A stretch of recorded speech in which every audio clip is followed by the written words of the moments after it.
Thanks for joining us on this Monday. I'm Paula Ebben with a WBZ News Update. Top stories today, a smooth ride for commuters on the first day of the Orange Line shutdown, the first weekday. Boston Mayor Michelle Wu was one of the many people who had to take a shuttle bus, and the mayor says she was pleasantly surprised there were no major problems. She did point out some stops do need better signage and more signage in different languages.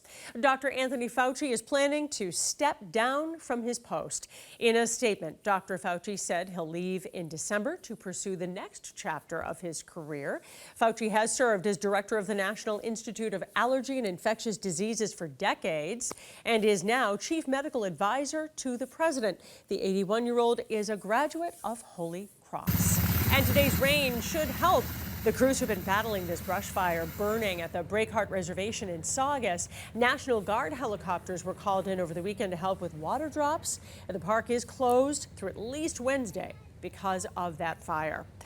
Let's get a check of the forecast now with Zack. Much needed rain on the way. Absolutely. In fact, a deluge in some spots, over 2.5 inches of rain in Plymouth and Plimpton prior to noon. And we've still got a ways to go before this round ultimately winds down. Over 1.5 inches in Duxbury, Middleborough about 1.42 inches, and Carver just kind of splitting the difference at a little bit more than that. And we'll carry on with some isolated downpours, but I think general rain is going to take us through the second half of the day. By the time we go into our evening commute, most of us are dealing with wet roadways, and there may be some localized street flooding, some slower travel times towards the end of the day. Round 2 is on tap for tomorrow morning in isolated spurts. It's likely stray showers to kick things off between about 8 and 10 a.m. And by the time we get closer to midday and through the early afternoon, we'll spill in another chance of some isolated thunderstorms. No severe weather threat either with Monday or with Tuesday. And after what is likely going to be on average about 1 inch of rain this time around, we'll pull in another 1/4 to 1/2 inch of beneficial conditions for tomorrow. It's a 48-hour window of rain, and then we're just going to drop the chances off as we make our way into the middle of the week. So Wednesday and Thursday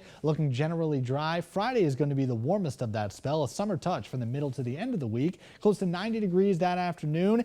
A chance of some isolated thunderstorms. I just think it's few and far between, so we'll have to keep a close eye on that for severe weather potential, especially during the afternoon hours when we start to bubble things up. Saturday and Sunday, Paul, it's an early look towards it, partly to mostly sunny skies in the mid-80s. All right, Zack, thanks so much. I'm Paula Ebben. This has been a WBZ News Update. Have a good day.